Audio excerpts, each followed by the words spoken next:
Ok.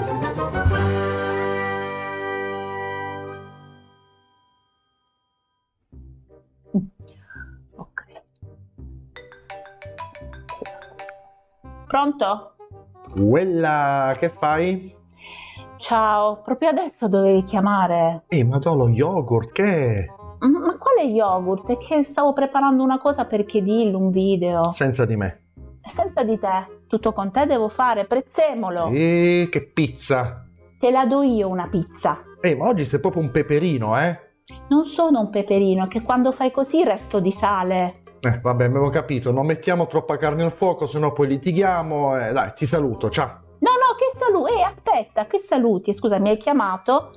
Non mi lasciare né carne né pesce, dimmi di che cosa volevi parlare. No, beh, sai quel ristorante di cui parlavamo l'altro giorno? Io sai che sono una buona forchetta, ci sono andato e te lo sconsiglio.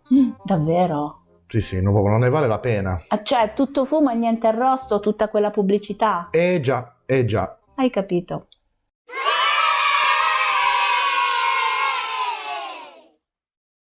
Ciao a tutti, bentornati sul canale di Kedil, io sono Denise e oggi voglio spiegarvi alcune espressioni che sicuramente avrete notato nella telefonata tra me e Max. Sono tutte espressioni che riguardano il cibo, alcuni alimenti. Per esempio il primo, yogurt. Cosa significa essere uno yogurt? In Italia questo alimento è piuttosto aspro, acido e quindi usiamo questa espressione per le persone che non sono molto simpatiche e diciamo sei uno yogurt.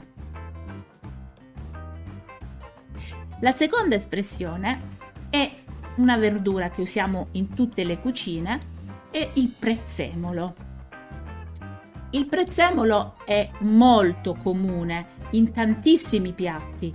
Ecco perché diciamo a una persona sempre presente o molto curiosa, che vuole sapere tutto, che vuole essere sempre considerata, gli diciamo sei un prezzemolo. La terza espressione che avrete sicuramente ascoltato è peperino. Peperino è praticamente il peperoncino, è quella spezia che si usa in alcune parti del mondo, molto piccante. Ecco perché una persona che magari dà delle risposte un po' pungenti, gli diciamo sei un peperino. Ancora un'altra espressione usata nel nostro dialogo è la parola pizza. Probabilmente l'alimento più famoso in Italia.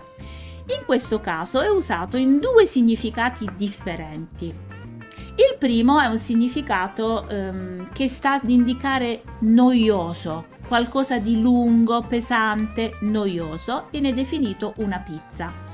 Probabilmente l'origine di questa parola viene dalla pizza del cinema. Se avete presente i film di una volta, quelli antichi, erano molto lunghi, molto pesanti e quindi dire che qualcosa è noioso, noi diciamo è una pizza.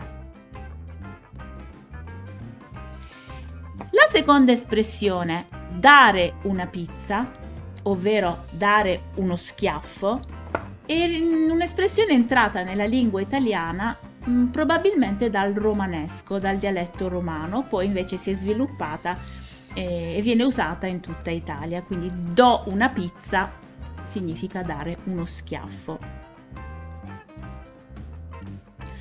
Ancora un'altra espressione che avrete sentito è restare di sale. Cosa significa?